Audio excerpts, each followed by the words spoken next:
Hello, Trail Seeker, and welcome to another exciting episode of the Learn True Health podcast. I went through something very interesting in October, and that's why it took me so long to publish the next episode.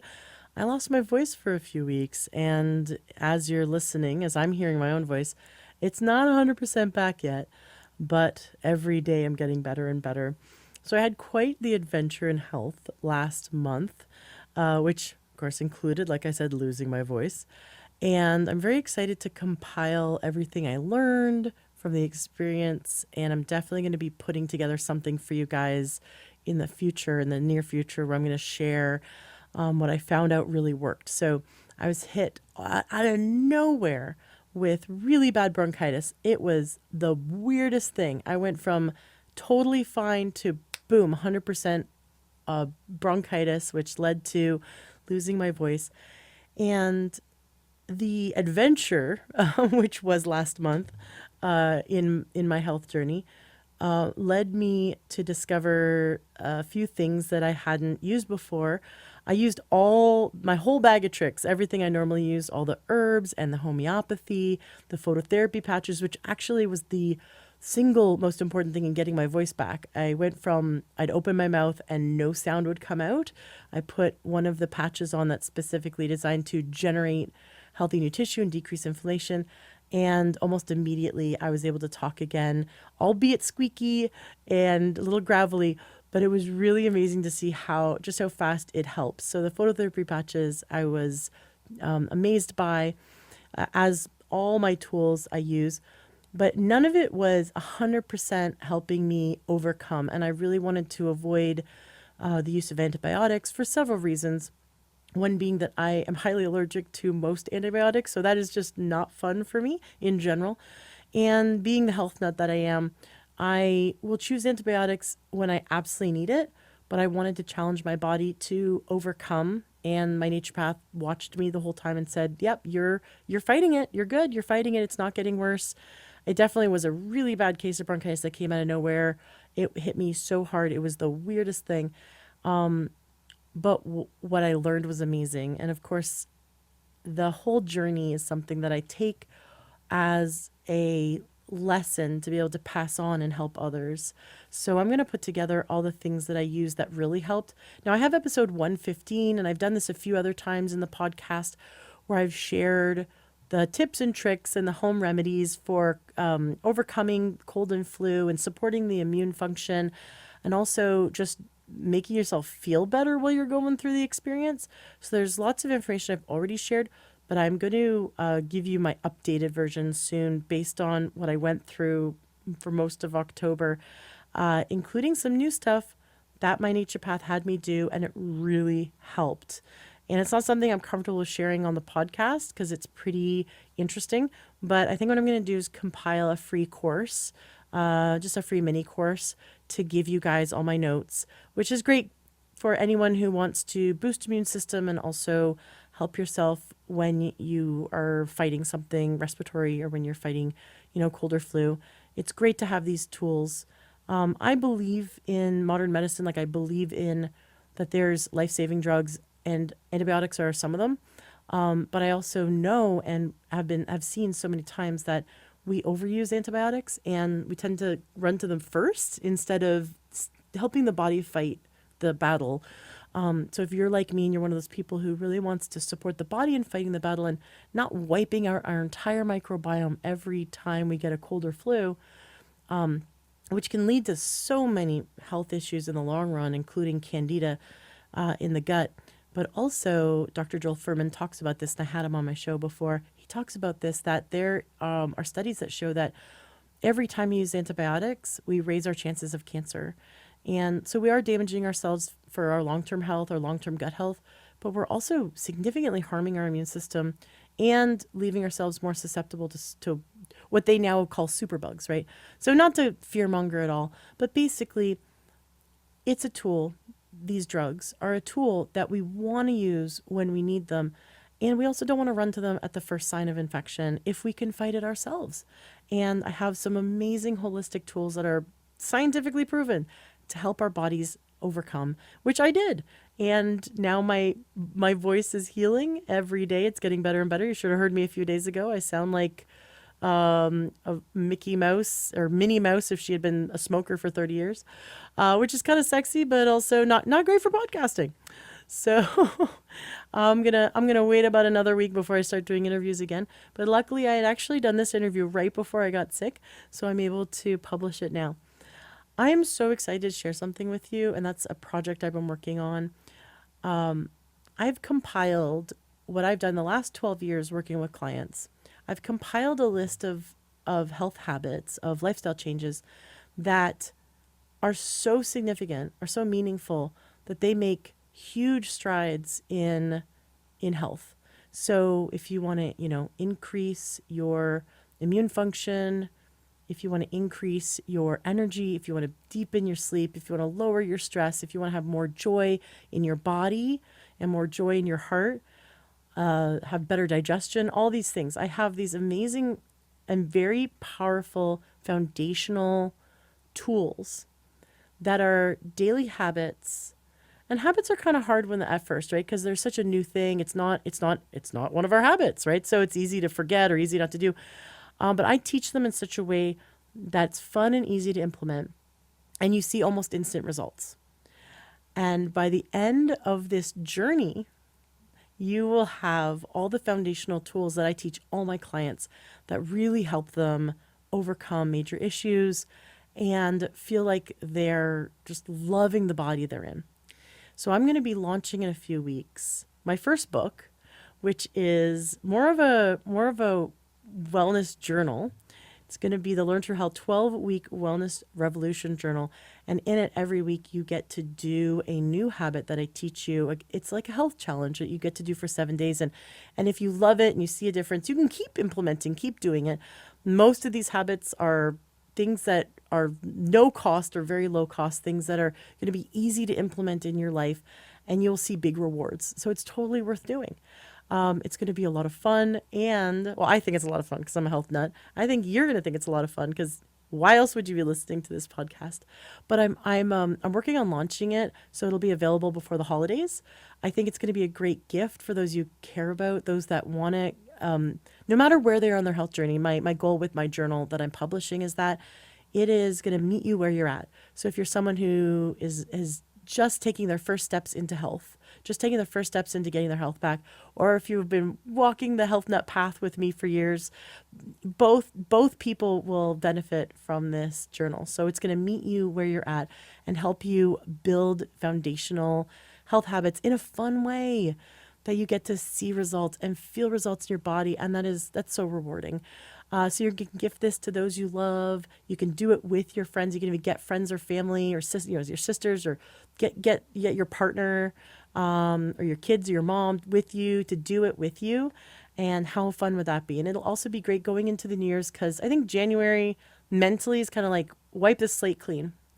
I remember just last January, because we lost our daughter 2 years ago, and just last January I was at church and it was the New Year's, and I just saw my hand just mentally like wiping the slate clean. I'm like, and closing the book on suffering. Like, I did my grieving. I love her. I miss her.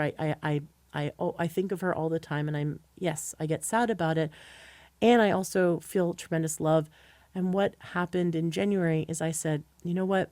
I'm starting a new, 2023 is a new year, and I'm closing the book on that suffering. And it's just another day, right? Like just December, and then all of a sudden January 1st, it's just another day. It's not like it's very mental. It's not, it's a mental exercise. It's not real, right? Like we made up these days, but there's something significant when we say January 1st. We feel like we can wipe the slate clean and we can start again and we can take on new challenges. And it's all just your mindset, right? So I love that idea of saying, you know what, I'm closing the book on those old health habits that no longer serve me, or I'm closing the book on doing things in a way that's not serving me. And today, January 1st, I'm starting new health habits that are helping me become healthier and stronger. And you could start it in December if you wanted to, or you can wait till the holidays are over. But either way, my journal is going to be amazing. So make sure you subscribe to Learn True Health podcast. Make sure you come into the Facebook group if you're on Facebook, Learn True Health on Facebook. You can go to learntruehealth.com and sign up for my newsletter. I send like maybe 3 emails a month. I promise I won't spam you, but I'll definitely be sending you updates as this journal is launched. And for my top listeners, if you are a big fan of the Learn True Health podcast, or if you want to be, either way, I'm going to be offering a few of my listeners a book for free, and I'm going to be updating you very soon on the details of that. So just pay attention, keep listening, because there's going to be a way to get my book for free, and it's actually going to be a signed copy as a gift. I want to gift some of you guys, and so just keep listening, keep hanging in there, and you'll hear from me soon about it as I launch it. Thank you so much for being my amazing listeners and sharing this podcast and my podcast with those you care about, because together we are helping people to overcome. And just remember that no matter where you are in your health, think about what you have overcome and what you are grateful for, because there's always something in your body, in your life, in your health that you are grateful for. And think about the things you don't like about your health or your life and the things you want to change. And whatever it is, there are steps to change it. There are steps to improve it. And I'm here on my show. I'm here to help you with that. And my guests are here to help you with that. So let's turn this ripple into a tidal wave and help as many people as possible to learn true health. Enjoy today's episode. Welcome to the Learn True Health podcast. I'm your host, Ashley James. This is episode 512. I am so excited for today's guest. We have back on the show with us someone who is so near and dear to my heart, Dr. Glenn Livingston. He is the creator of the system Defeat Your Cravings. You can go to defeatyourcravings.com to check it out. Glenn, you today are earning your frequent flyer miles pin because you've been on our show now. This is your 5th time. I just want to let listeners know about the other times you've been on the show so they can go back and listen to previous episodes with you if they'd like. Episode 56, all the way back when I was just a little itty bitty baby podcaster. Episode 56, you came on and talked about ending binge eating. And that was like 6-7 years ago. So a lot's happened. When I still had my teeth and hair. Yeah. Episode 231. He is gorgeous, by the way. He definitely still has teeth and hair. He's just joking. Episode 231, you talked about willpower. Episode 249, we talked about the impact of eating right. Episode 423, stopping nighttime eating and cravings. But today you're coming on the show to talk about your new system, which has been an evolution of the ongoing work you've been doing for so many years, and you and your team have helped over 10,000 people. Is that correct? The book has over 1 million readers. My Psychology Today column has over 1 million readers, and we've had about 2,000 paying clients. Okay, so I imagine we've helped 100,000 people. Yes, or okay, so somewhere in there, it's yeah. in the thousands. So, but 2,000 paying clients who've you've followed their progress and seen them overcome and watch them, and it's your system has evolved based on working with 2,000 people. Yes, exactly. Very cool. So I definitely want to jump into you talking about what is the difference between defeatyourcravings.com, your new system, and your book. By the way, holding your book right now.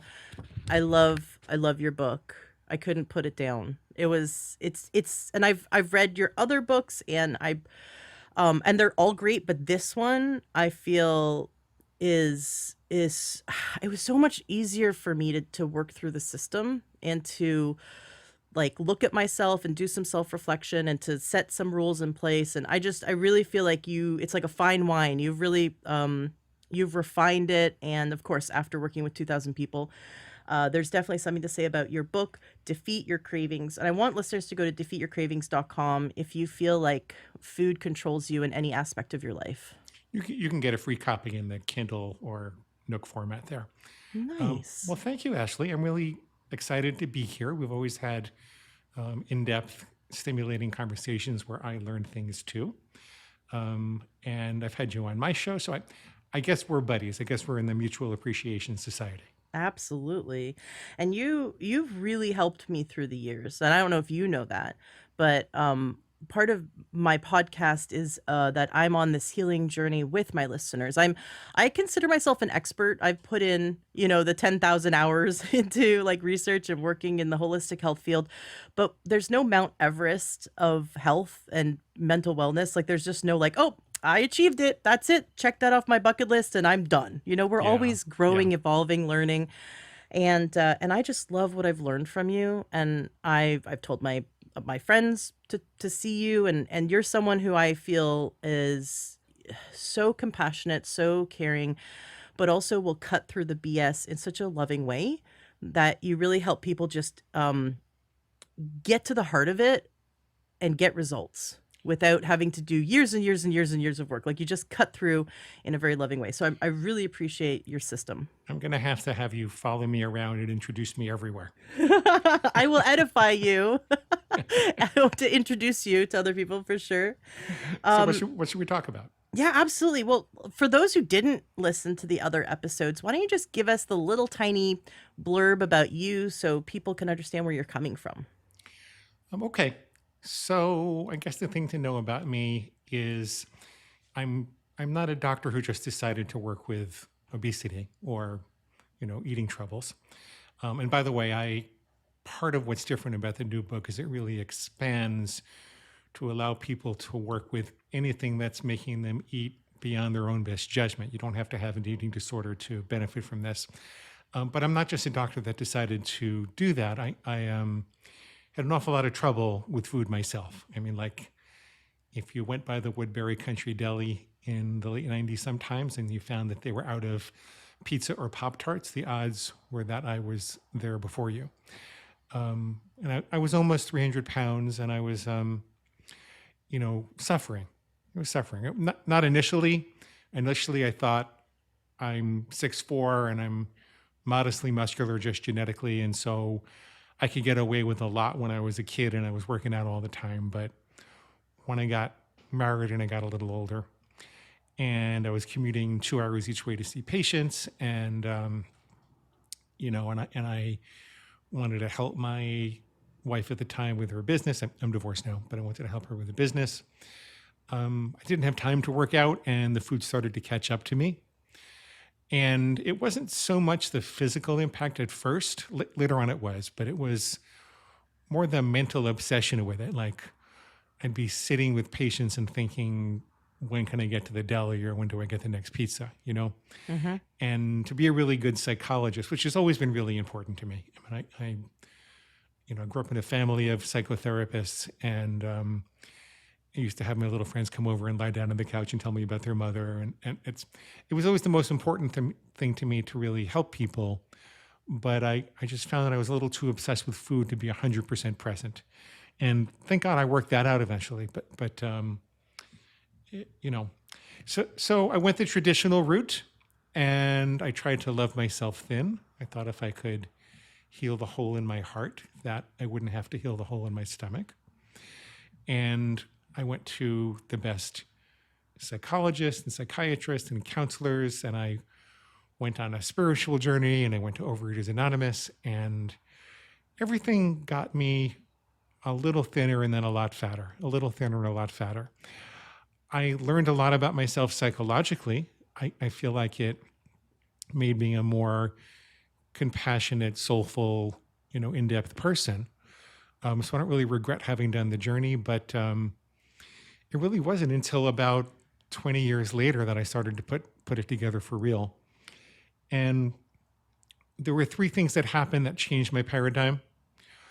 One was that my ex-wife was traveling for business all the time. So I only really saw her on the weekends for the most part. And I had a lot of time on my hands, and I used to consult for some of the clients that she was consulting for, except in a different way, which unfortunately were clients in the big food and big pharma industries. Oh, Right. I was on the wrong side of the war.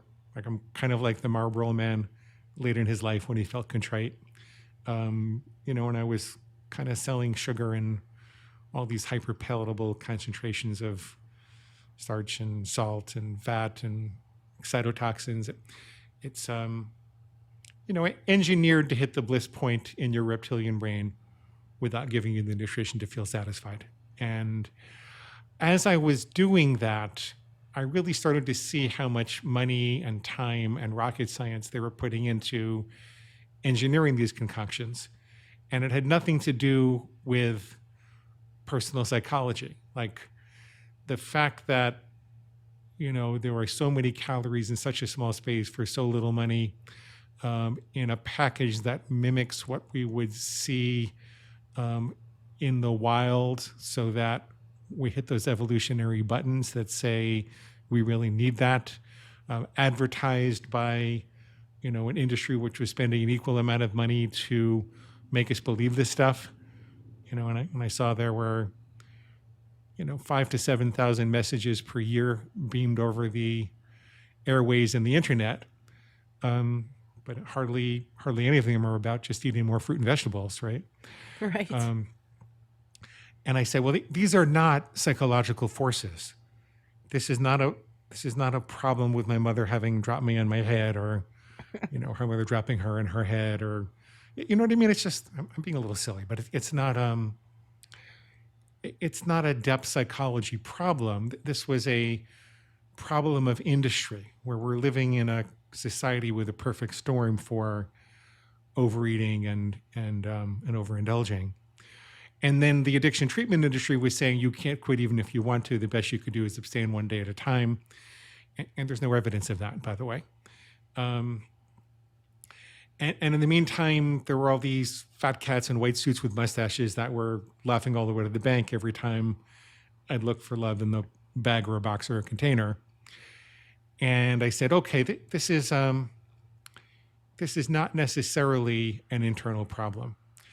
And maybe I have to switch my paradigm to being the alpha dog of my own mind. Maybe it's not so much a love your inner wounded child so that you can get thin kind of approach, and maybe it's more so of a, take charge and take no prisoners, tough love kind of approach, where, it's very similar to other biological urges. Like if you really have to pee, you don't pee in the middle of a business meeting. You tell your bladder that you're in charge, and you've got some things you want to accomplish as a civilized member of society. And when you're done, that you'll take a trip to the bathroom. Or if you see attractive people on the street, you don't run up and kiss them. There are ways to go about these things. And actually, my way was usually to run the other way because I was shy. But you know what I mean? It's like we're expected in our world to take control of our biology. We're not really allowed to say, well, the devil made me do it and I can't help myself. And, and we don't have to go to therapy for 20 years to figure out how, not to run up and kiss someone in the street. And so I kind of got tired of all the depth psychology. Not that I loved all the personal growth, but I got tired of the implication that if I loved myself enough, I was going to be okay. And I think that was just a big distraction. Okay, then I learned a couple of other things. I learned that the reptilian brain, which is the seat of cravings, which is the seat of food addiction, really, or any addiction, that it doesn't know love. It looks at something in the environment, and its assessment is like a bad college drinking game. Like, do I eat it? Do I mate with it? Or do I kill it? It's like, I love your laugh. But I mean, that's what it is. It's eat, mate, or kill. The reptilian brain doesn't really care about your tribe or your loved ones or your romance or your connection. And it certainly doesn't care about your long-term goals or contributions to society or your spirituality, your art, or your music, or your psychological growth. It's in an eat, mate, or kill situation. And so in order to be the alpha dog of my own mind, I'd read a little bit of alternative addiction treatment literature, and it suggested, this is by Jack Trimpey, the book was Rational Recovery, it suggests that you bifurcate your mind, that you separate your thoughts into two kinds. There were the kinds that would say, and he was talking about drinking, so he would say, there are the kinds of thoughts that suggest that you'll ever drink again, and they're the kinds of thoughts that say that you never will. And I thought, okay, so I just need a line. I don't have any trouble with alcohol or drugs, but food has always been my drug of choice. I said, I'm just going to draw a really clear line in the sand. And one of my first ones was that I would never have chocolate on a weekday again. And that way, if I knew that if I was in a Starbucks and I heard this little voice that said, hey, Glenn, you worked out really hard today. A couple of squares are not going to kill you. You're not going to gain any weight. Just start your silly rule again tomorrow. I'd say, wait a minute, who's in charge here? That's not me. And this is a little bit embarrassing, but I said, that's my inner pig. And chocolate on a weekday is pig slop. I don't eat pig slop. I don't let farm animals tell me what to do. I'm actually a sophisticated psychologist, and I've been all over the airwaves. But this is what it took for me to beat this thing, to start to beat the thing. And it wasn't a miracle. Like, I wasn't better right away, but what did happen was that I would wake up at the moment of impulse, and I had the opportunity to make a different choice. Those extra microseconds, it's like I managed to pry a space between stimulus and response. And what I know now is that the brain really wants to automate the acquisition of calories. That only makes sense. It's a survival response. So actually, people who have stronger cravings actually have healthier brains. It's not a sickness. They actually have healthier brains. It's just that in the modern food environment, those cravings don't really serve us. And so that was kind of the birth of my recovery. Over the course of the next 8 years, and it only takes a couple of months for people to recover now when I work with them, but over the course of 8 years for me, I worked entirely with that cognitive operation, separating my thoughts into thoughts that wanted me to break the rule and thoughts that wanted me to stick to the rule. When I heard a thought that wanted me to break the rule, I would try to take a breath and calm down, and then I would say, well, how is that thought wrong? Well, the way that particular thought is wrong, the idea that you could start your rules tomorrow, it'll be just as easy, is that the way the brain works, if you're craving chocolate and you think, I'll just start my silly rule again tomorrow, and then you eat the chocolate, you've just reinforced that thought, because what fires together wires together, and you've made it more likely that you're going to think, start tomorrow. So if you're in a hole, you really have to stop digging and use the present moment to be healthy. And that's an example of what I would call a cognitive refutation. We figured out what the pig was saying. We figured out what was logically wrong with it. And what that does is it eliminates the justification. In the absence of a justification, if you make a commitment to a goal and then you can't justify breaking that commitment, it becomes psychologically uncomfortable to break the commitment.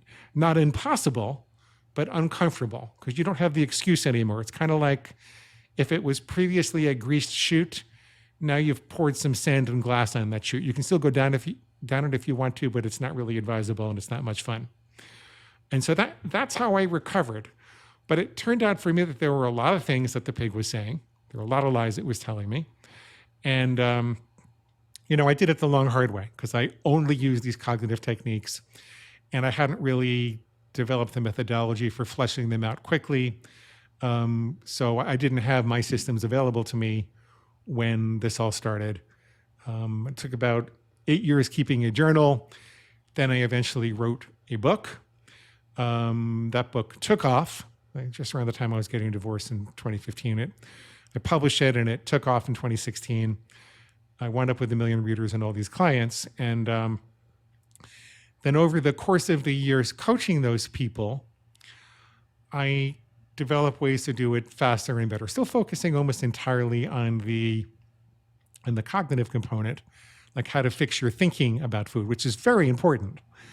But so I was able to speed things up, but I started to see that there were things that people were doing um, where some people would do better than others. And they didn't have to do with fixing their thinking about food. It had more to do with self-care. Like the Mm. people who were eating more regularly and reliably and who weren't trying to lose weight really quickly, who were like prioritizing health and control over the eating more so than losing weight fast.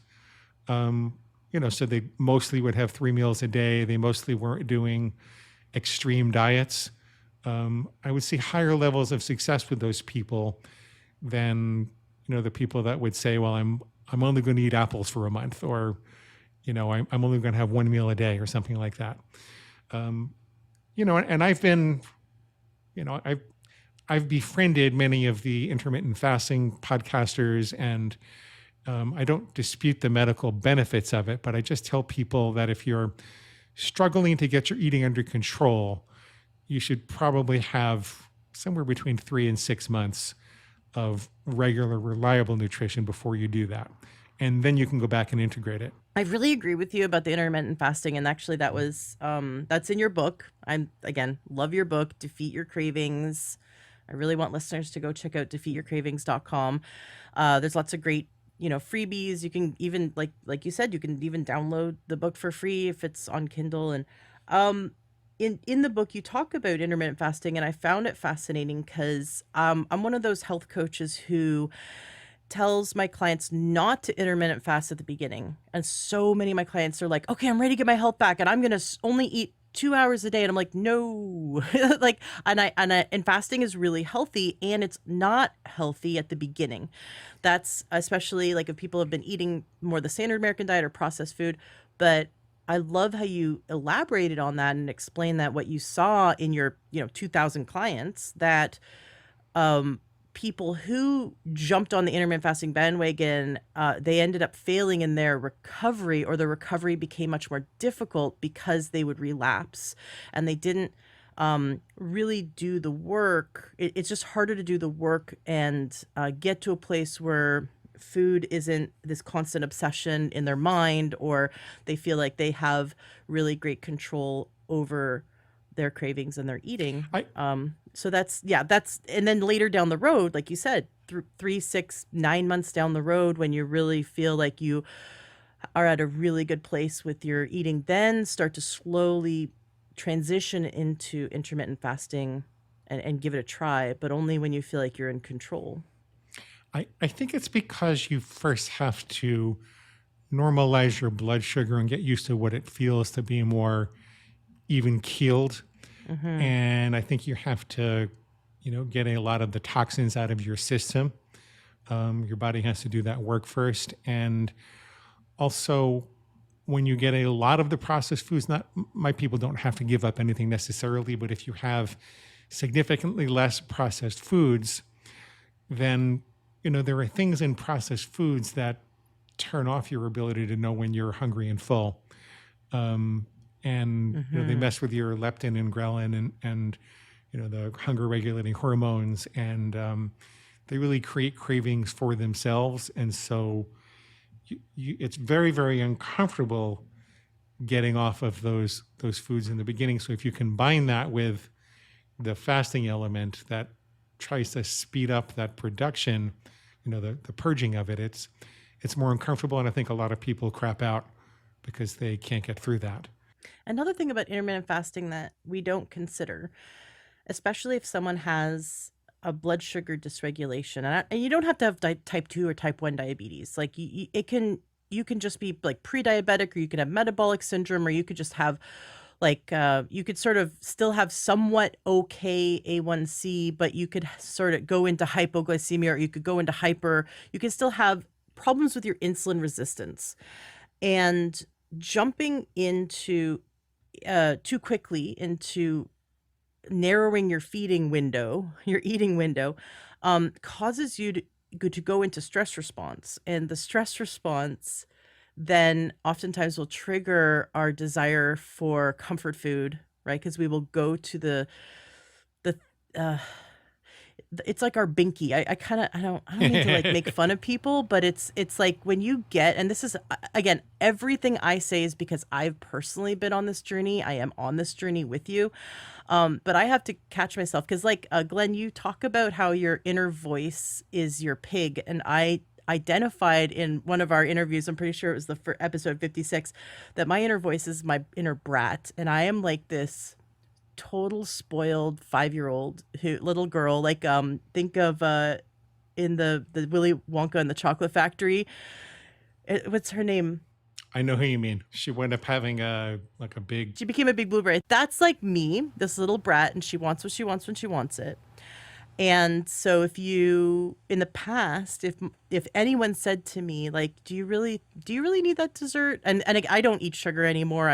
I'm so much better than I used to be, but I'm also not like again, I'm not at the Mount Everest. I'm not at the peak of, I'm not done, right? I want to keep getting better and keep getting better. But Ashley in the past would get very angry. And I'm not an angry person, but I'd get very, like, there was just something in me. The brat came out and she's like, no, I want what I want when I want it. And now I'm going to have 2 pieces instead of 1, And it was really interesting to observe that and to then, like you said, almost like dissociate and become the observer observing the voice and going, hey, that's not me. This voice is the brat, or for you, like it's the pig, which is great. I just love that because you call anything that is outside of your food rules that you get to create for yourself is pig slop. And it gives us so much strength in the moment because it causes that pause. It causes the that little break. Because you to wake up and wonder who's in charge and whether you really want them to be. And with intermittent fasting, it does trigger the stress response until you get really used to fasting. And anything that increases your stress response is going to have us be thrown back into that reptilian brain. And so that brat becomes louder, that pig becomes louder. And I just feel like we're shooting ourselves in the foot if we, as we're going through defeating our cravings, defeating your system, or using your system to defeat our cravings, to then do stuff that increases stress.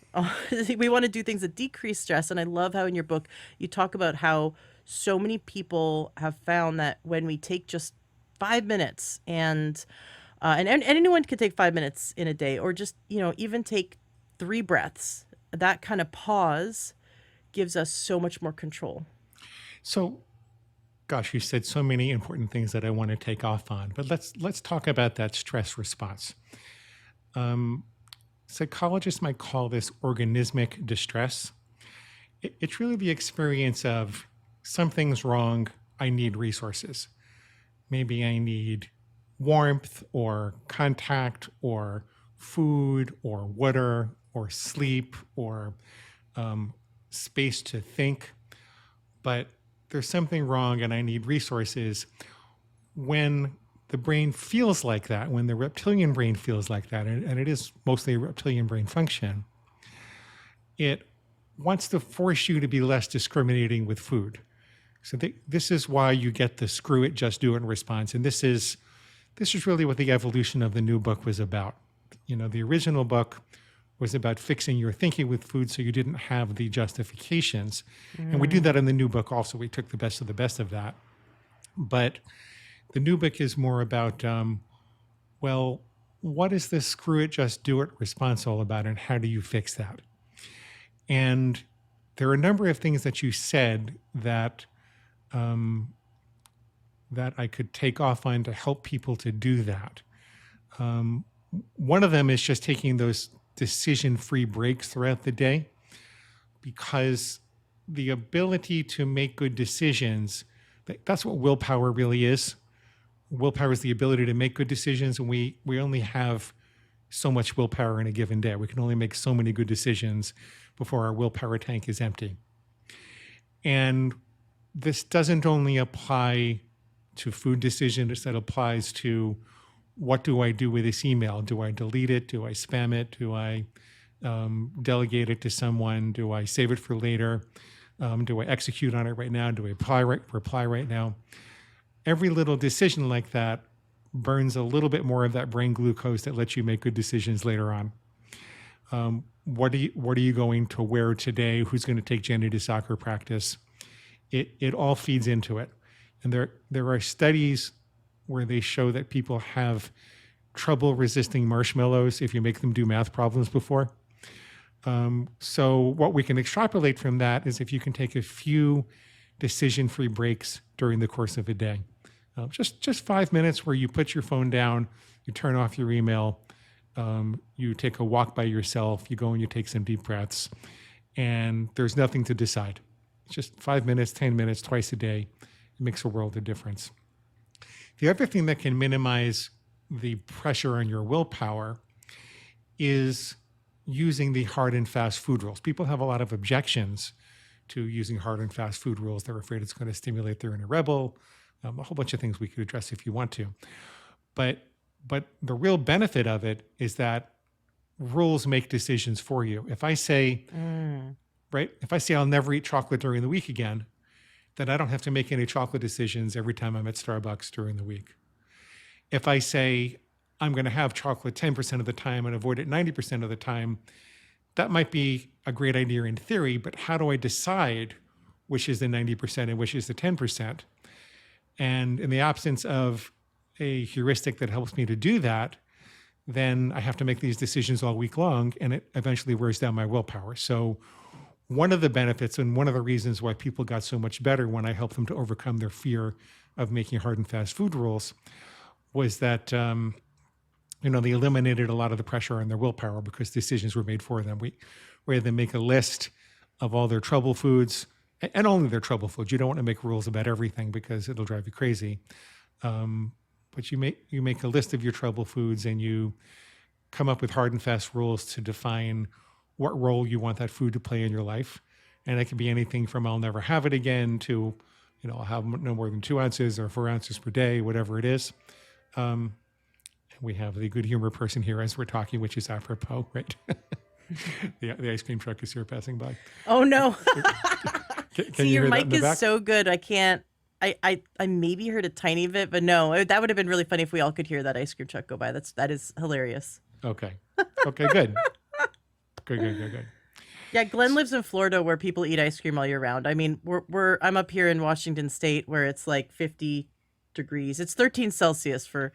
I have my computer set to Celsius, so I'm thinking it's in the 50s. But anyway, yeah, we're not eating ice cream anymore up here.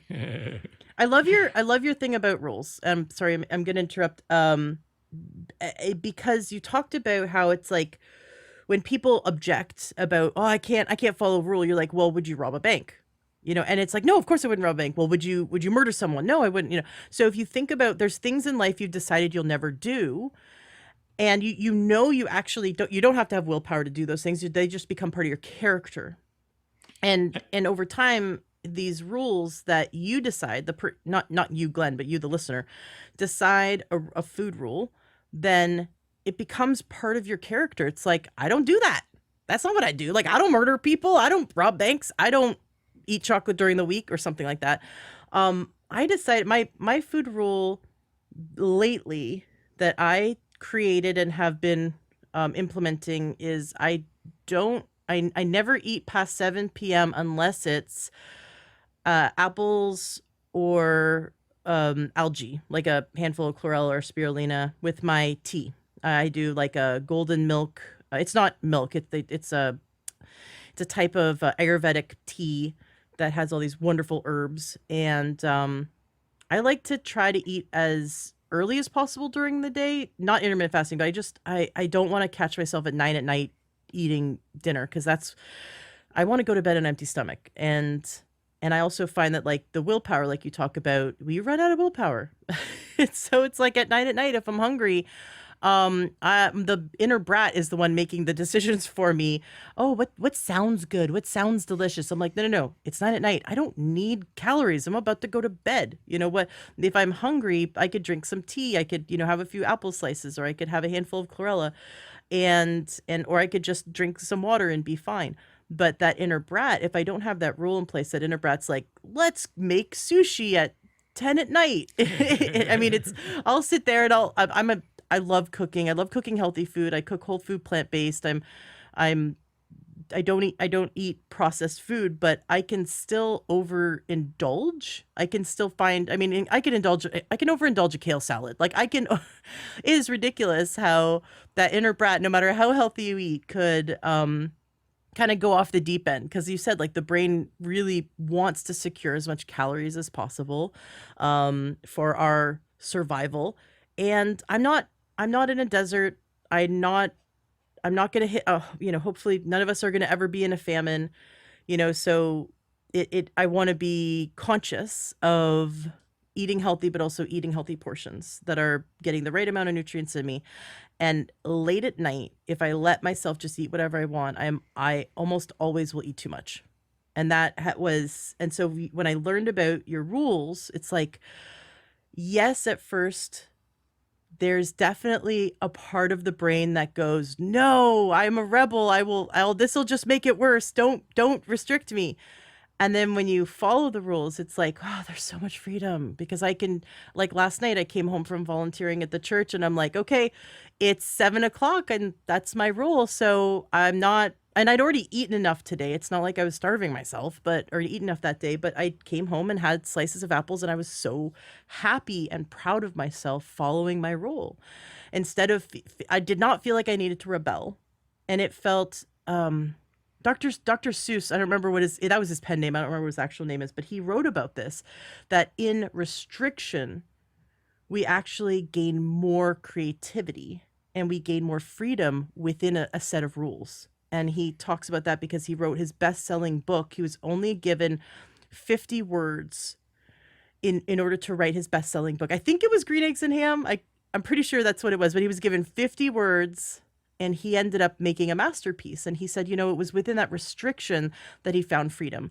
And I've found that by following your system, it gives me so much more freedom because, like you said, now we don't have to constantly rely on willpower and decision making. We have set rules up for ourselves that give us so much freedom. Jim Rohn said that a life of discipline is better than a life of regret. And I found that to be very true.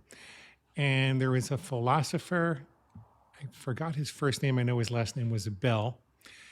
Anyway, he explained that freedom sits on top of discipline. It's not opposed to discipline. So for example, I'm actually a jazz pianist, or I was 25 years ago. I wanted to be. And I could improvise my soul, and you would hear it if I was sitting and playing. But I couldn't do that if I hadn't had the discipline to study the structure of music, and if I hadn't had the discipline to study the scales.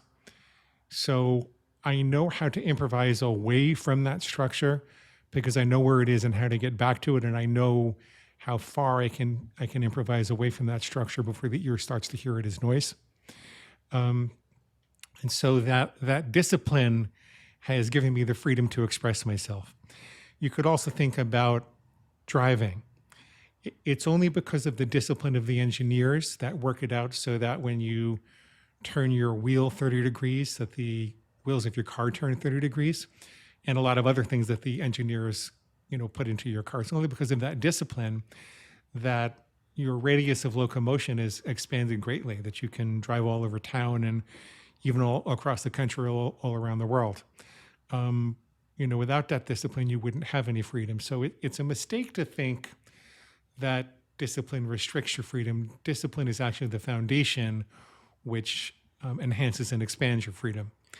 And I really think that life is about, as we get older, implementing new disciplines and then working on them so that they become part of your character, because then eventually character trumps willpower. Eventually you say, this is just who I am.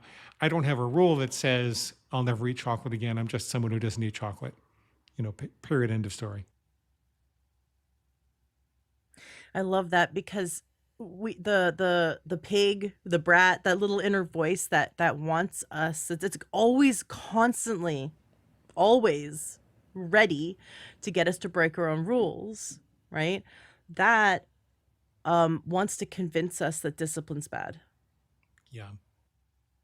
And so we have to get that, like, well, what part of us doesn't like discipline? And is that part of us really for our best interests? Does it have our best interests at heart? Right. And you don't even necessarily have to go that deep. At the moment of impulse, you don't have to be asking yourself, is this good for me or bad for me? Or you don't have to have that in-depth conversation with yourself. You need to set up your rules so that you firmly believe that these are the best ones to follow. So it's kind of like you do all the strategy work. You do the, general, like a general in the army. You'd be General Ashley when you're sitting and thinking through the rules and setting them up, but then you're Private Ashley when you're executing them. Ours is not to reason why, as ours is but to do or die. That's a really good motto when you're executing the rules in the moment. If you want to put on General Ashley's hat again, that's perfectly okay if you think you know something.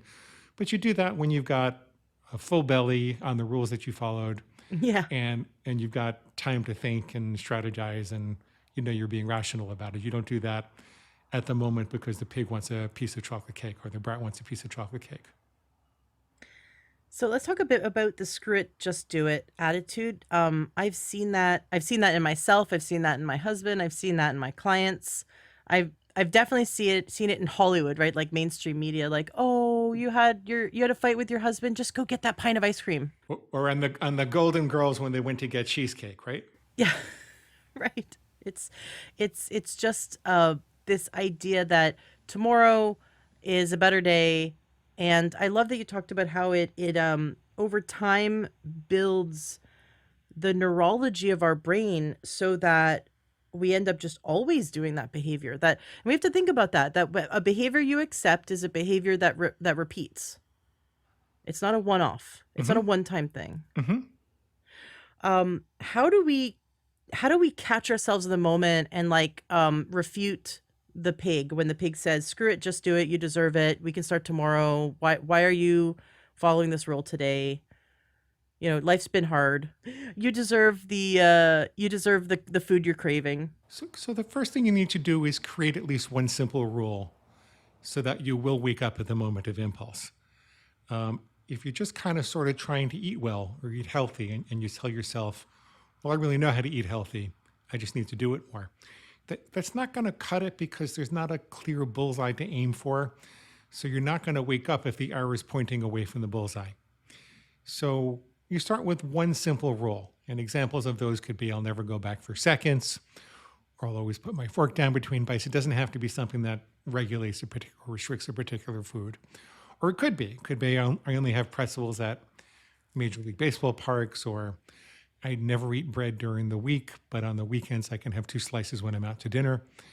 You need a very clear rule so that you'll recognize any thoughts which suggest that you're going to break it.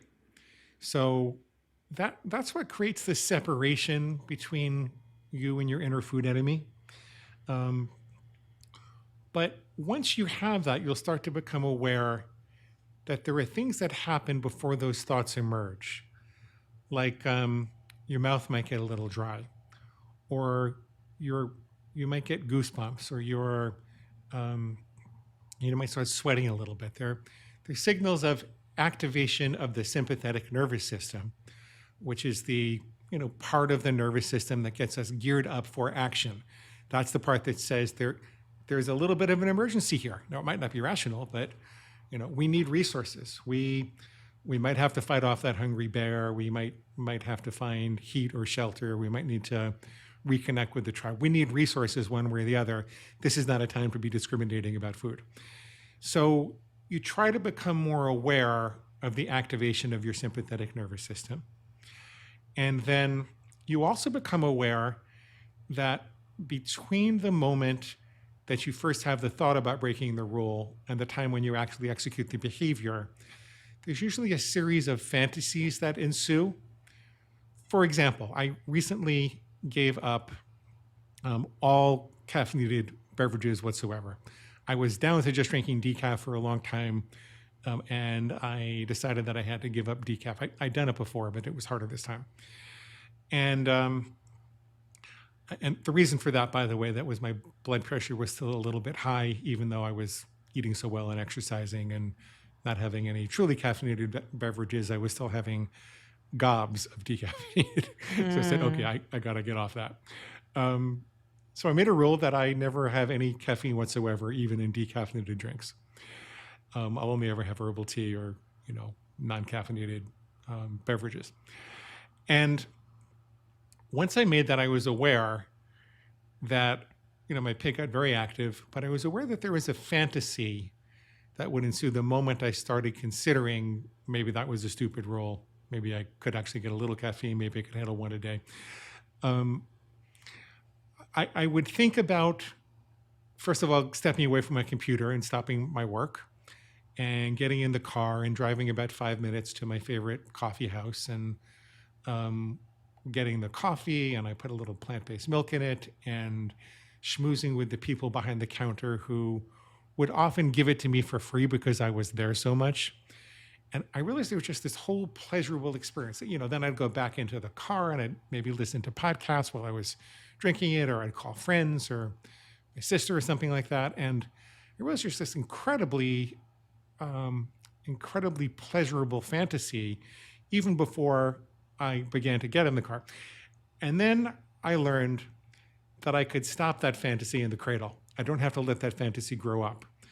So I started to ask myself, what authentic pleasure can I redirect that to? Now, with food and drink, it might be something that's on your plan. Like for me, having an herbal tea with a little bit of plant-based milk was almost as delicious as the coffee itself.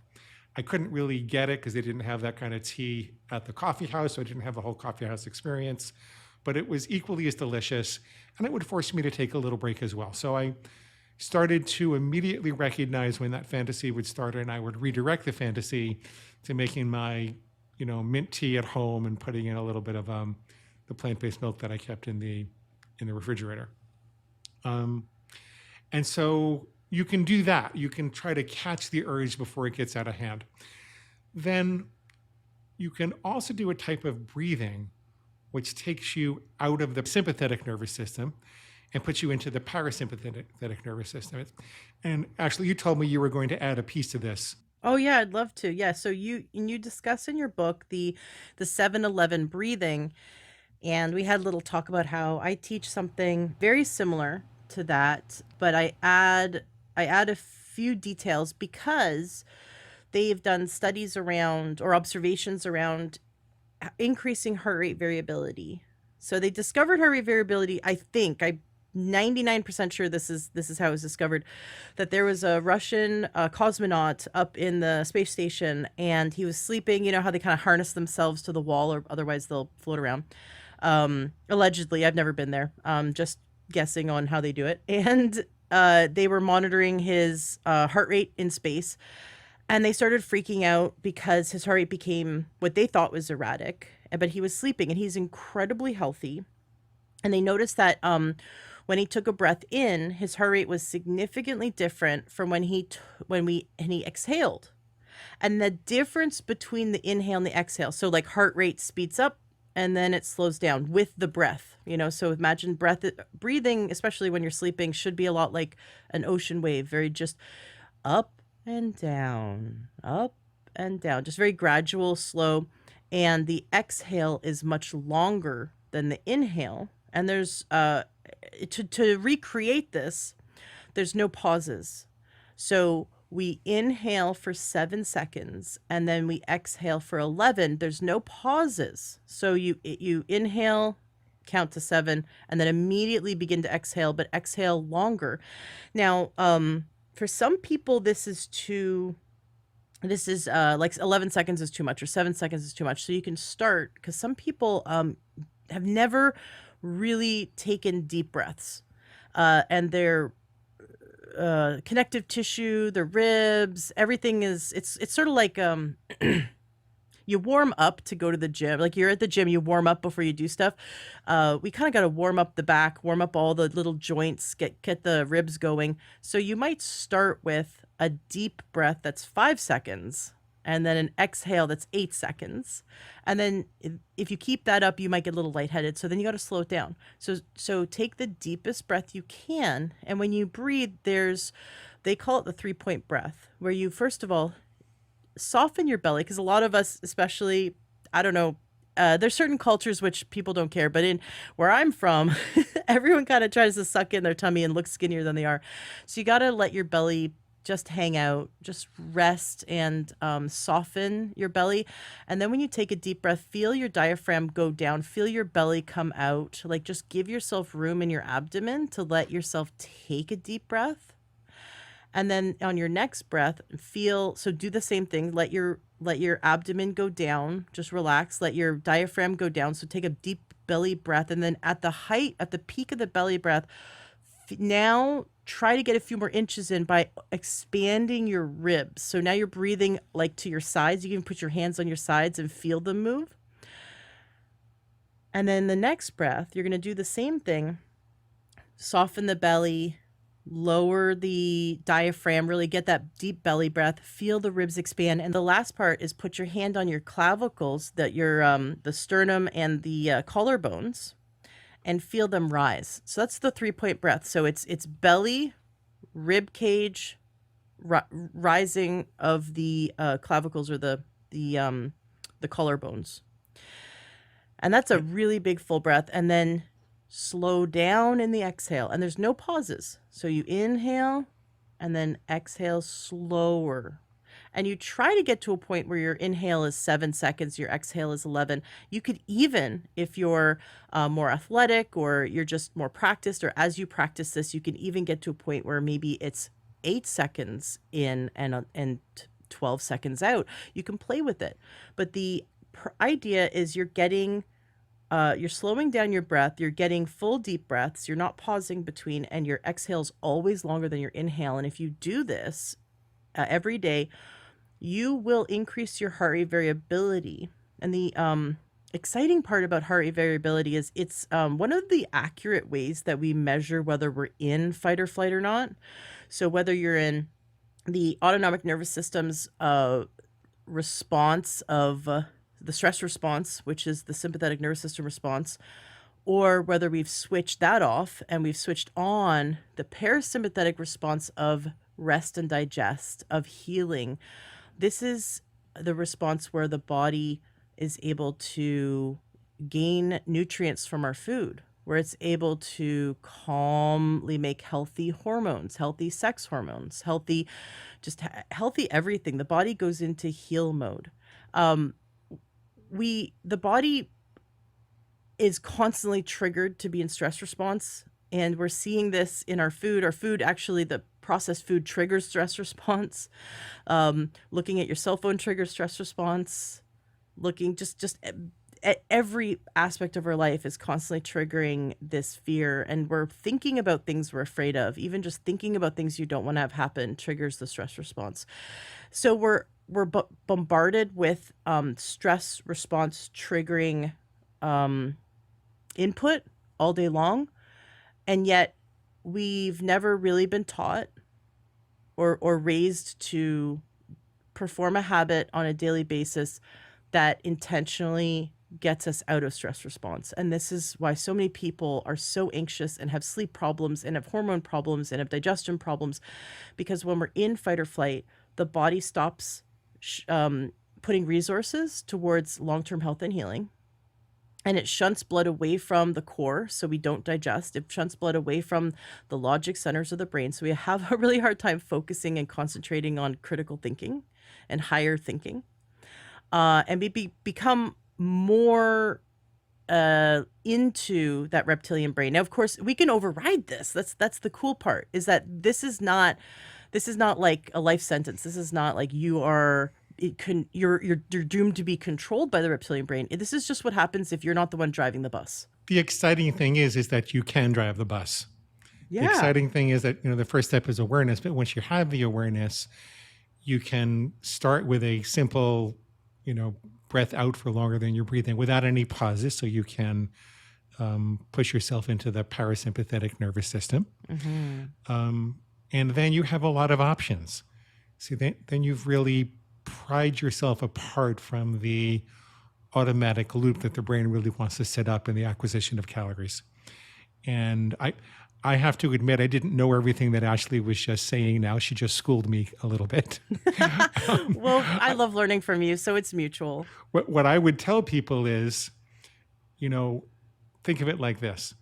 If you were running from a hungry bear, you wouldn't have time to breathe out for longer than you breathed in. You'd be going because there was an emergency. Yeah. And so it only makes sense that when you can breathe in slowly and breathe out for longer without pausing, that your brain says, there ain't no hungry bear around. I guess we can work on your strategic rules and your weight loss and all those other things. Those are that's how you open up the window where you can do things. Often that's enough. Then you can remove the justification. We talked about that. Oh, I wanna just jump in right here because I think some people's pig or inner brat might have just said to them, it's not enough. The breathing is not enough. You will always go back to eating the foods. And this is what I love about your book is that it helps us to identify that the second we start on our path of gaining control, that pig, that inner voice is constantly telling us we can't do it. That you're in a pig. No self-respecting pig will let you get away with just learning how to stop eating because you started breathing. There's no self-respecting inner pig that's not going to put up a fight. But we're wired to be superior to the reptilian brain. The neocortex, part of its function is to delay the gratification of impulse because it turned out to be a survival advantage to be able to do that. So the neocortex and even the mammalian brain, it's above. It's layered above the reptilian brain. The reptilian brain is really in the brainstem. So we have the advantage of tens of millions of years of evolution on our side. And by the way, some people make the creationism argument and say this wouldn't work for them. It doesn't matter if God put it there or if this is just something that evolved. That the bottom line is we are wired with the ability to inhibit the reptilian brain. I think it's even in the Bible sometime. Like there's no temptation that I haven't given you the capacity to resist. I'm not an expert with that, but so once you have that space, you can look very specifically at what your pig is saying and disempower it. That's fixing your thinking. You can ask yourself, what do I authentically need nutritionally? Sometimes this scroogeous to it response will occur because you're genuinely hungry. Maybe you had a skimpy breakfast. Maybe it's been too long between lunch and dinner. I know that for me, I started having kale and banana smoothies when I would have chocolate cravings. So the pig will present to you that your only options are to white knuckle it and starve without the chocolate, or else to really indulge and go to town. But the truth is you have a lot of other options. You could get the energy in another form, right? And for me, that was the kale. I think it was the energy and also the minerals and the kale banana smoothie. And then kale celery also helped. Sometimes you just need a break. We talked about that. Sometimes you need some human contact. We're a pack animal, and we get a little bit frightened. We experience that organismic distress when we are separated from the tribe for too long. So we can tolerate it for a certain amount of time, but if we really don't know where our tribe is, then sometimes we really need that attention. So you can ask yourself what you authentically need, and you can remind yourself that you do deserve some pleasure in your life. Your pig will say the only pleasure you can get is from the slop, but I've got a long list of things. I like to watch movies. So I have a long list of movies that I could watch again if I want to be happy. I like to take a walk on the beach. I arrange my life so that I'm right by the beach. I like to look at old pictures of my dogs and friends and family and kind of reminisce about things. There's a long list of things that give me a little dopamine hit that I like to do. And you're entitled to some pleasure like that during the day. So you can make a long list of things that will give you some pleasure, take a break from the rat race. And, it's kind of interesting. People will give themselves permission to take a break to go get a chocolate bar, but they won't give themselves permission to just take a break. Actually, I have a list right here. You do? I made this list. Yeah, so you can hear it. This is my list. I made this. This was years ago, probably right around the time that you and I did our first interview together, and I had it up on my fridge, and that was 2 fridges ago because I've moved twice since, and I just found it as I was going through some boxes because I had it up on 2 fridges ago for about 7 years or so, just under 7 years.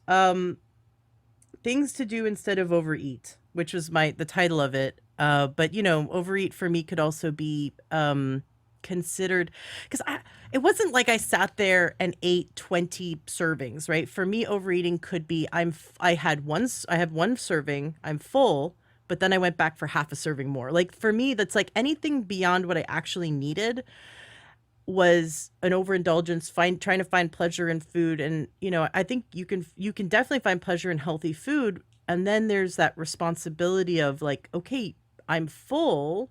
Anything beyond this is there's gluttony, right? But there's that pleasure seeking, or for me, overeating might be categorized as, the screw it, just do it, just eat what you want, eat where you're craving. So here was my list: drink water, listen to music, adult coloring, which is surprisingly fun, clean the house, which I know that doesn't sound fun, but you can get a dopamine hit from like decluttering an area or organizing area, especially like we just did the bedroom this weekend, and every time I walk in the bedroom, I feel so good. And then when I declutter and organize the bathroom for like a week, every time I go in the bathroom, I get a dopamine hit because I'm like, oh yeah, we reorganized the bathroom. This looks so good. So cleaning in the moment doesn't sound fun, but once you start put on some music, once you declutter an area, you actually, for days later, you get these pleasure hits from the accomplishment. And that feels really great. Sauna, because I've got it. Here's my... Can you hear that? That's my sunlight and sauna right beside me the office. Soak in magnesium, the livingthegoodlifenaturally.com. I just got to do the plug. Coupon code LTH. My favorite is the soak in magnesium. That gets you out of the stress response. And you could be reading a book or watching TV or listening to music or being in the sauna while soaking in magnesium. So that's usually what I would do. Take a bath, walk outside. There are some water stains, so I don't see what these are, but let's see. Exercise. What is adult coloring? Adult coloring is what it's a coloring books for adults. Oh. Don't knock it till you try it. No, I'm not knocking it. Go. You're like, oh, go on Amazon and just type in adult coloring book, and you could do kid coloring books, but the adult coloring books are like mandalas or way more like detailed. I have some that are like Bible verses. I've seen them. Yes, they're beautiful. Yeah. And you could use paint or pencils, colored pencils. You could use crayons if you wanted to like get out your inner child. But it's that you could just grab the book and do it for 5 minutes. And that's sort of like, the only decisions you'd be making are like what color goes where, but it's very calming. The whole world kind of melts away and you're just staring at this piece of paper and filling it with color. And it is surprisingly calming. That sounds beautiful. And I almost, that then as you're doing it, you're like, I'm going to give it to this friend, or I'm going to put it on the fridge because why not? Yeah, why not? Let's see. You could give yourself a massage or go get a massage. Do some goal visualization. Play with a child or a pet. I wrote play with our son, or play with a niece or nephew or something. I wrote You'll Marie be surprised Kondo. what a long list you can make. Yes, well, the list, I'm not even halfway done the list. I don't know if you want to hear all of it, but sure. I sat down and I wanted to fill a piece of paper with every activity I could do to gain pleasure instead of eat food for pleasure. My thing is, I will get pleasure out of the healthy food I eat and the healthy portions I eat. And my inner brat, or the inner pig, will constantly tell me that I could never get pleasure from healthy food, and I could never get pleasure from healthy portions. And to sit down and write this out, that inner pig would be screaming like, you can't get pleasure from, you have to eat, the chocolate, or you have to eat the whatever you're overindulging in. And by writing this huge list, but like the page is full, it's 39 things. Once you write this list, it's like, yeah, and I'm sure I could come up with even more activities that I could do to gain pleasure. And what's great is that it's way more pleasure to do these things than to say, screw it, I'm just going to give into the craving. Because for some people, for days after they binge or after they give into that craving, they feel horrible. They feel horrible about themselves. They might have eaten food that made them feel bad. Most people. Yeah, they beat themselves up, and they're no better off. And I love that in your book you talk about how there's actually studies that show that when you indulge in the craving, the logic that's you've been lied to about, the pig lied to you and said this is going to give you pleasure, it actually doesn't. You think it will, but it just shows that when they did tests, they found that it didn't increase pleasure, and in fact, in a lot of cases, it increased stress and decreased pleasure. Well, and it decreases your ability to get pleasure from the natural pleasures in life. Like if you have a chocolate bar every day, your taste buds and your dopamine response down regulates as if you've been sleeping under a subway, and you can't hear the subway anymore after a while. And you won't taste the natural pleasures in fruit and vegetables and fish or meat. Right. You won't taste the natural pleasures in food after a while. And that's why so many people feel trapped. When you listen to the pig's interpretation that the only viable pleasure is slop, these concentrated forms of all the things we talked about, and you ingest that every day, your nervous system has to downregulate it. It can't respond the way that it's supposed to respond because it's a supersized stimulus. And so over time, it downgrades its response the same way that your hearing would downgrade its response if you're sleeping underneath the subway. And because it's downgraded the response, you can actually get to the point where chocolate doesn't feel pleasurable anymore. Yeah. It just you kind of feel like you need it to feel normal. And it can generalize. I was just looking at some research on this, that it does generalize to a type of, depressive mood, dysthymic mood, and even the inability to think logically as well as you did before you went through this.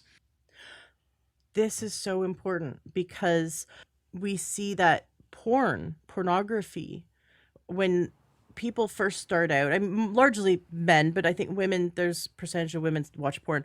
When they watch porn and they ejaculate, or they have an orgasm, that first few times, it's a huge dopamine, like it just massive dopamine. And then it crashes for 2 weeks. There's a dopamine low for 2 weeks. And people often will then chase that high. And it, like you said, it desensitizes to the point where they have to go for more and more extreme porn and find just more and more extreme things to participate in, or visually participate in order to even accomplish the same, or try to chase that high and accomplish the same pleasure they got the initial time. Like you said, chocolate, the first bite of that chocolate wedding cake is going to give you the most pleasure, and every other bite after that will be less. But yet we'll eat the whole piece because we're chasing the high. We're trying to get back to the first fun thing. And that's what a lot of people have described meth, for example. Their first or second time doing meth was amazing, and every other time they did it was just trying to get back to the pleasure they got the first time, but they were always dissatisfied. There's a study about obese people and naturally thin people when it came to expectations around food and pleasure. and obese people, so they like hooked them up to brain scans and did whatever they did to figure this out. But obese people will think about or obsess about food, think about their meal that's coming up, and think about the pleasure they're going to get. Like sitting there going, I can't wait to get the pizza. I'm going to go to Costco and get a whole pizza, or whatever it is, like whatever food, insert food that you are daydreaming about. And they're thinking about the pleasure they are going to get, but when they actually sit down to get it, they are disappointed. They do not achieve the amount of pleasure that they expected to. Whereas skinny people, naturally skinny people, hardly ever obsess about or think about the food or the pleasure they're going to get from food. And yet when they eat, they actually experience way more pleasure than the obese people do. And that described my life so accurately. It really shook me because I hadn't become, at the time I read that study, I hadn't become conscious of just how much I thought about food and obsessed about and thought about the pleasure I will be receiving from food and the disappointment that when I ate it, and then the chasing the high and trying to find more and more pleasurable foods in order to find that high. And it is such a frustrating and disappointing journey to be stuck on. Yeah. But the good news is that there's also a phenomenon called upregulation. And so that if you're having a chocolate bar every day and you stop doing that, or maybe you go back to once a week or something like that, your taste bud and your dopamine response system upregulates to the point that I think it doubles in 6 to 8 weeks. And before you know it, you don't have to believe me about this, you just have to try it. But before you know it, you are tasting the natural differences between different types of apples or vegetables, or you're able to garner pleasure from more things that nature had to offer. So it's not all doom and gloom. No, yes, no, absolutely. Well, this is why I learned so much from you is that when I cut sugar out many years ago, probably around episode 56, somewhere around there. I had a whole episode about doing a 30-day challenge, no sugar, and I was blown away by how much sugar is hidden in our food, because I love hot sauce, and I would go to the store. We have like a healthier, it's sort of like Whole Foods sort of, and I sat there, and even though it's a healthier store, they say there's no GMOs, and they have a list of things that they will never have in their food. Almost every single hot sauce had some form of sugar in it, and I was really blown away by that. That it's very hard to find an oil-free hot sauce with no sugar, and it's even impossible to find a salt-free, oil-free, sugar-free hot sauce. So I just ended up, I mostly make my own for the most part. I found one last week. I've had the same. Tell me about it.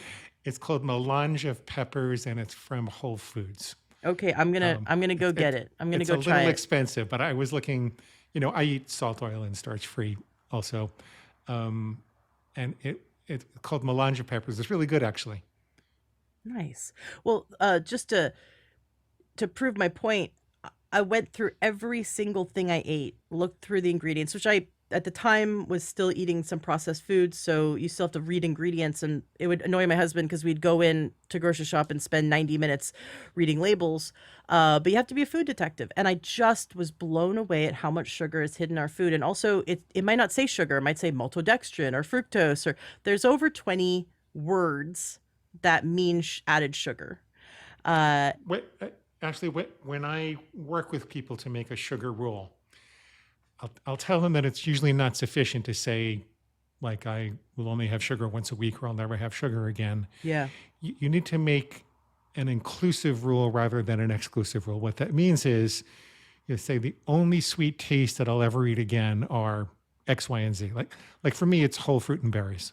For other people, it might be whole fruit, berries, and honey in my tea, or whole fruit, berries, whatever. I mean, I'm not preaching you have to do any particular thing, but if you make a list of the sweet tastes that you will eat, as opposed to those that you won't eat, then your pig is not going to fool you about all those other words. Yeah, but you have to know the words in order to avoid them, because then you accidentally eat sugar because it says maltodextrin and you didn't know that was sugar. Oh yeah, and in all sorts of savory foods, there's a lot of added sugar too. Yeah, it's just wild. Yeah. So when I gave up sugar, which I was a sugarholic, I loved it, and it's been years, I talk about upregulation. First of all, I don't even enjoy it. I don't even, and that's like, you could, if you talked to Ashley 10 years ago, she'd be like, who are you?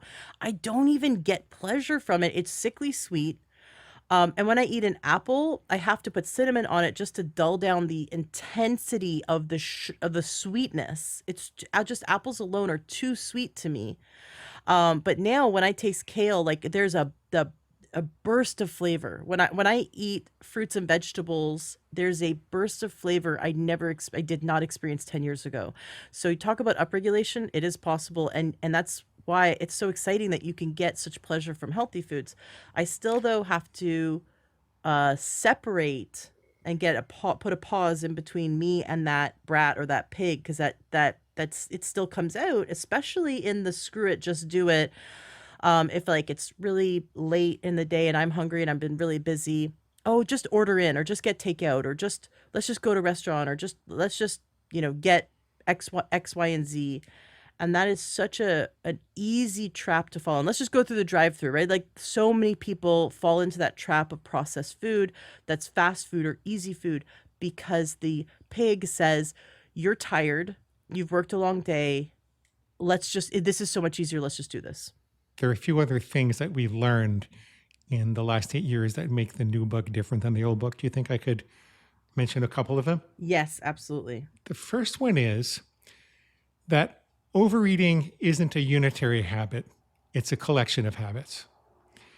And in order to really overcome it, you need to make a list of those habits and extinguish them one by one. So, for example, suppose that you want to give up pizza. Suppose you just are eating way too much pizza and you need to give it up. I'm not saying you have to do that. 2 out of 3 people will be able to moderate it, but let's say you need to give it up.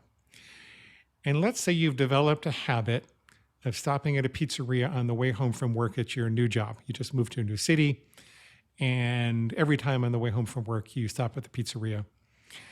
And so you say to yourself, I will never eat pizza again. And you drive past the pizzeria and you feel the cravings, and you do a lot of the things we talk about, and your pig will say a bunch of stuff. Oh, come on, you can start tomorrow. You worked out hard enough. A couple of bites are not going to hurt. A couple of slices, whatever it's going to say, and you disempower that, and you do your breathing and all the other things we talked about. And then about 30 days later, you probably should not be too bothered by the pizza cravings anymore. Research shows that somewhere around 20 to 30 exposures without rewarding the craving is what it takes. So That's so cool. Right. So you have the pizza place as the stimulus as you're passing by. You don't go in. Your brain tries to get you to go in, but you don't go in. And eventually your brain will label that craving as dormant because it no longer wants to waste energy on things that you're not going to do. Remember, the brain's job is to acquire calories and automate the acquisition of calories. So it will label that learning as dormant. That means if you do it again, it will wake it up pretty quickly, but it's not going to bother you about it after about, somewhere between 20 and 30 days. Well, then you find all of a sudden that you go to your mom's place and you're playing bridge with her and the girls. And you and your mom are accustomed to having pizza every time you go to the place and have play bridge with her and the girls. And you get this incredible craving and it's hard to resist, and you go to town on the pizza.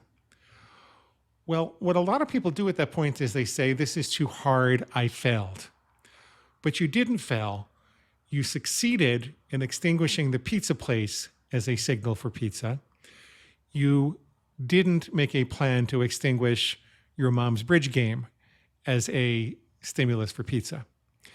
And for most cravings, there are usually about 70 to 80% of the problem is tied to one particular stimulus. So you can make tremendous progress by just working on one thing. But there are infrequent stimuli that you haven't thought of. And they comprise the other 20 or 30%. And it's really important that you know that so you don't give up and think that you failed. It just means that you're going to have 20 or 30 bridge games before you feel like the bridge game doesn't bother you anymore. You don't really want the pizza at the bridge game. We often have people, when they make a list of all the different places they expect to be exposed to a pizza stimulus, will kind of order them in order of how frequently they occur and how much they bother them. And then we'll have people send themselves an email to arrive, just before that's going to happen. So if you know you're going to be playing bridge with mom on Saturday the 14th, then on the morning of Saturday the 14th, an email shows up and it says, "Hey, this is your higher self. Just want to remind you, you're going to be, really craving the pizza at the bridge place. I want you to have this meal before you go there so you're not too hungry. I want you to, give your mom an extra big hug so she feels loved without having to feed you pizza. I want you to figure out what you're going to do instead while you're there. And here's all the things your pig is going to say, and this is why they're wrong." You send yourself an email and that arrives that morning, then you're much less likely you're going to be alert. You're not going to be caught by surprise that there's this other stimuli that you're not used to, that you thought you already fixed the problem. And this turns out to be a big vehicle for defeating the cravings. The other thing that misleads people sometimes is that they think that the extinction curve should go straight down. So let's just work on that. Let's just go back to talking about the daily drive past the pizza place. You would think that if you decided I'll never have pizza again, that, day 2 would be less of a craving than day 1, and day 3 would be less of a craving than day 2, all the way on down to, day 29 or 30 when it wasn't occurring anymore. But that's not actually what happens, because in nature, the brain, it wouldn't be advantageous for the brain to give up on the acquisition of calories that quickly. Let's say there's this caveman named Thag 100,000 years ago. And Thag figured out that following a chimpanzee could lead him to a banana tree. Well, Thag follows a chimp to a banana tree. He gorges himself on bananas, takes them back for his family. That's great, survival advantage. Thag follows a chimp the next day to the banana tree, does it all week long. He's living high on the hog, right? And then all of a sudden, the next day, the chimp leads to a banana tree that doesn't have any bananas in it. Well, is it more advantageous for Thag to keep following the chimp or to go try to find other banana trees on his own? It turns out it's more advantageous to keep following the chimp, because probably as the bananas get a little scarcer, the chimp is going to find banana trees 80% of the time and then 70% of the time. And so what Thag would actually do is double down on his efforts, because it would be more painful to lose that signal than to it would be more painful to lose that signal and have to go find another tree, make an effort on himself to go find it, than to just put up with the 10 or 20 or 30% of the time that he doesn't get rewarded. So how this plays out in everyday life is that when the reward starts to be available intermittently, we actually crave it more. It's kind of like a slot machine, Right. And so you have to push through. So there's like a little temper tantrum somewhere around the 5 to 10 exposures time. There's a little temper tantrum that your brain will pull where you're actually going to get worse cravings than you ever had before. And if you push through that, then the brain starts to let go and it goes down more or less linearly. And then somewhere around the 25 to 30 day mark, it's got a tiny little blip in cravings, and then it mostly goes away. So having that technical scientific understanding of how cravings actually work and the function they're supposed to serve will, it'll help you to power through. It also helps you not to go into battle with a plastic helmet. This is a serious thing to extinguish your cravings. You got to figure out what else are you going to eat? What are you going to do to take care of yourself when that temper tantrum hits? Make a list of them, but don't try to extinguish every last one of them at once. And be proud of yourself. Celebrate the success when you get through. So I wanted to be sure that people knew that. Absolutely. Well, we only scratched the surface of your whole system. I definitely encourage listeners to go read your book, Defeat Your Cravings, and go to your website, defeatyourcravings.com. Tell us about, so we have a book. Now you've got these other books in the past, and what you have now, the Defeat Your Cravings, is the evolution of all the work you've done with so many people. And I feel it as I read through your book. I felt like it was so much more complete, even though the stuff in the past helped. You've got more insights after working with so many people, and it's concise. And as you said, it people are going to get faster results with this new system. So they go to defeatyourcravings.com and they can read your book. What if they want to work with you? How does that work? So what I suggest that you do is click the big blue button on the website, defeatyourcravings.com, and sign up for the reader bonus list. When you do that, you'll hear what it's like to work with me. You'll get a set of coaching sessions that I recorded, in full, so you can see how this process transforms people from feeling hopeless and despairing and desperate about food sometimes to feeling confident and enthusiastic and hopeful. You'll get a set of food plan starter templates to help you see samples of food rules for any dietary philosophy. So we're diet agnostic. You can do this on any reasonably nutritious philosophy. And a whole bunch of other things like little recordings to walk you through difficult moments, and it's all free. So it's a whole bunch of free stuff, and I recommend people start there. There's also a podcast you can subscribe to. Once you do that, you will be led, or you can look at the coaching part of the website if you want to. We do have a coaching program with, we call it the unlimited coaching program because you have as many sessions as you need to with your coach with certain conditions. Like you guys have to kind of agree on what you're going to do between sessions, and you don't schedule another one until it's done and that kind of thing. But we do have a 90-day program with a lot of success. We have, part of that program are daily live support groups. So every day of the week, there is a group you can come to if you're struggling with anything. I run several of them myself. Right now I'm running 4 of them. I can't promise to always do that, but 4 days a week I'm running a daily support group.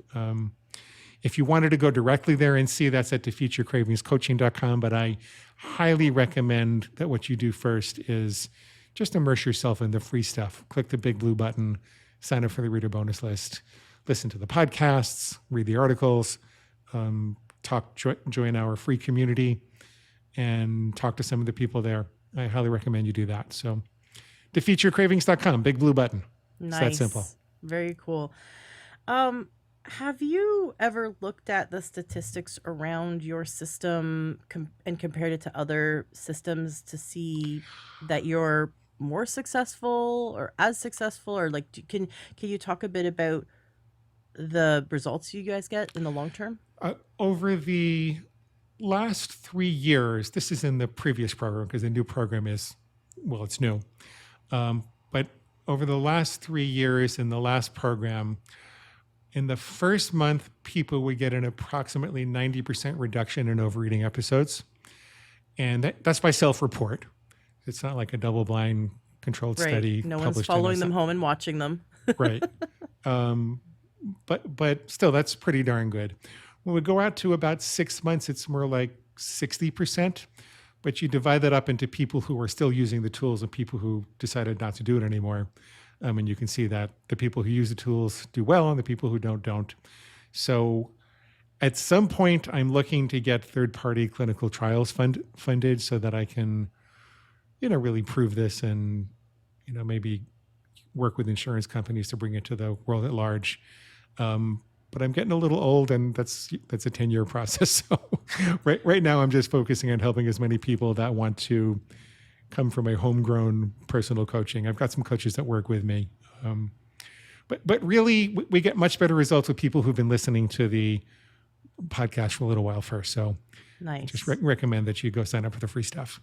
Yeah, I love that you give away so much, and then so many people can transform themselves on their own and get such great results on their own. And it's those that a small percentage of people after doing all the free stuff, they're like, you know what, I really want, I shouldn't say small percentage. I don't know what percentage it is, but you did have like 1 million readers. And then out of that, 2,000 people were like, no, I really want to work with someone one-on-one. And man, all the amazing reviews for all of your books. I mean, we have more than 20,000 reviews. So Yeah, not on the new book. We're just starting with a new book. But exactly. You just came out with this book. But again, your latest book and your latest program is the evolution of everything you've done over the last 8 years. So seeing that it's the best of the best. It is the best of the best. Yeah, you really figured it out. I mean, I know you figured stuff out before, but you really figured it out this time. And the 20,000 reviews, people's lives were transformed. Like so many people's lives were transformed by following your system. And I love seeing that. And then people who, in addition to that, need some extra help, they can get that through your coaching program. I haven't held anything back in the book, just like I'm not holding anything back in this call. I used to make, I don't have a lot of money, but I used to make a lot of money. But I was on the wrong side of the war. I feel like I did the wrong thing. And so money's still important to me, but it's kind of on my second list. My first list is really how many people can I help, and let me get this out there. That's why the book is free for Kindle and the Nook.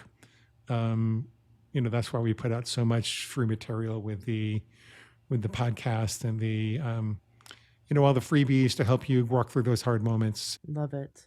Sometimes people can go through all the programs and all the free stuff and still really want that personalized one-on-one attention, and then they can do the online course with you. But you're not, like you said, you're not holding the good stuff back for working with you one-on-one. It's all laid out for free. And should someone want the additional support or like the daily calls or the coaching, any of that is also available, which I think is really beautiful. And I love your system. It's kind of like you could read an exercise book and use it to get in shape, but most people want to go to a gym with classes, and some of those people want to work one-on-one with a trainer also. So it's kind of like that. Nice. Thank you so much for coming on the show. I can't believe 90 minutes has just flown by. Is there anything you'd like to share or say to wrap up today's interview? Boom chugga lugga lugga boom chugga lugga lugga boom chugga lugga la boom.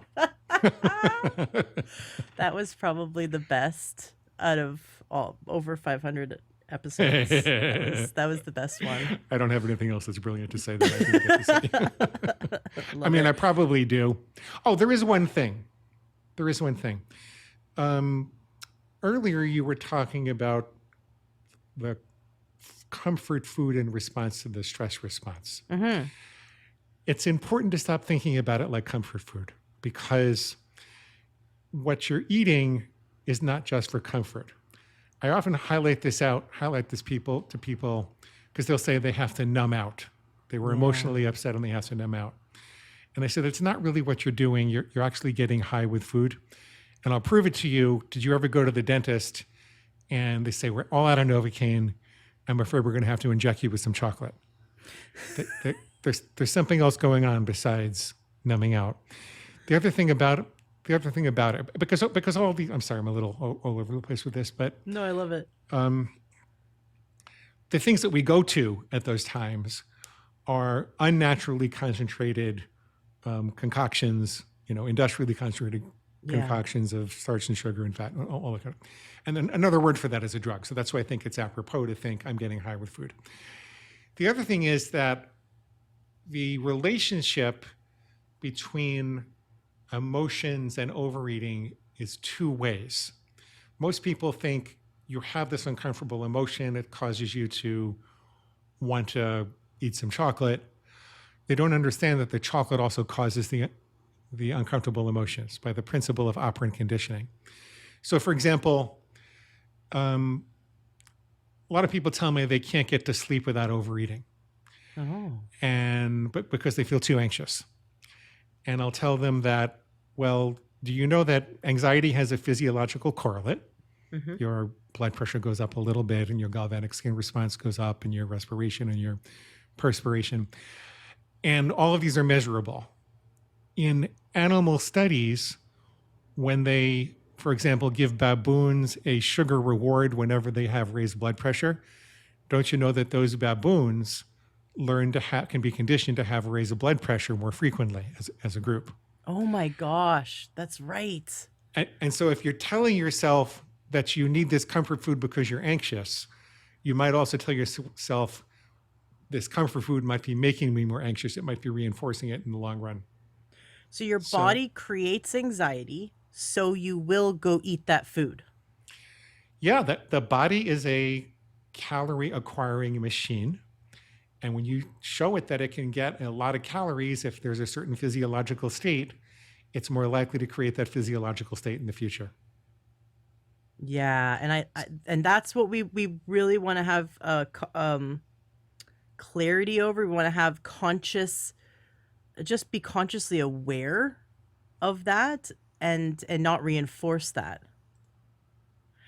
Does Exactly. your system, does the Defeat Your Cravings system help us to really be conscious of that and make sure that we don't reinforce our All of body that. creating a negative stimulus in order to gain quote unquote comfort food? All of that. Yes. Love it. So cool. Yeah, Thank you, that's wild. Ashley. Thank you. Thank you for coming. And I'm so excited for the listeners to learn your new system and help them. It's you call it Defeat Your Cravings, but I think there's a lot of different words for it. It could be that nighttime eating, binge eating, overeating, emotional eating, just all of it. It's that big soup. And some people say, well, I'm not an overeater, but if you feel like food is controlling you instead of the other way around, if you can't eat a healthy diet because you're going here and there, your body is, or your brain is kind of guiding you, your inner pig or inner brat is guiding you, then you're going to benefit from doing Dr. Glenn Livingston's system, defeatyourcravings.com. Awesome. Thank you Can't so wait to much. have you back on the show. Because you're just going to keep evolving and growing and learning, and you'll have new stuff to share with us next time. So I can't wait to have you back. Oh, and what's the name of your new podcast? Defeat Your Cravings podcast. Okay, there we go. You know how to brand yourself. At defeatyourcravingspodcast.com. It'll just take you to a different page of the website where you can sign up for that. Okay, great. Of course, all the links to everything that Dr. Glenn Livingston does is going to be in the show notes of today's podcast at learntruehealth.com. It was great having you on again. Can't wait to have you back. Thanks, Ashley.